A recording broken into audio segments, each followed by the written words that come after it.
إحدى المتابعات طلبت مني المحلبي الجوزي، وعرفت قصدها محلبي بالكاكاو، فسويت اليوم المحلبي بطريقة الطبقات، طبقة سادة وطبقة بالكاكاو. وصفة سهلة ولذيذة ومكوناتها بسيطة، فخلونا نصلي على محمد وآل محمد ونبدي هالوصفة خطوة بخطوة.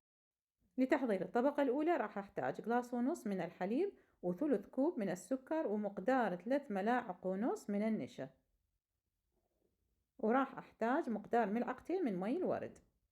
أولا أمزج المكونات على البارد، وبعدها على حرارة متوسطة أو أعلى من المتوسط مع التحريك المستمر إلى أن يثخن القوام، وهذا هو القوام المطلوب. أصب المحلبي بكاسات التقديم وأتركه يبرد تماما. أحرك الكاسات بهذا الشكل حتى يتساوى السطح.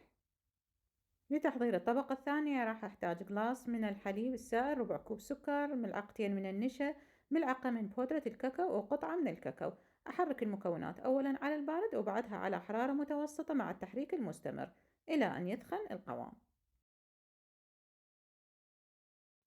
أصبه فوق الطبقة الأولى وأتركه يبرد تماما، وراح أزين بمبروش جوز الهند ومبروش الكاكاو أيضا، ورقة نعناع خضراء تنطي لون حلو، وتوت أحمر. طبعا كل التزيين هو اختياري حسب الرغبة. وهيش تحلية اليوم صارت جاهزة عندنا، شكلي يشهي وطعمه يجنن. جربوا هالمحلبي وانتظر أسمع رأيكم شلون صار وياكم، وبالعافية عليكم.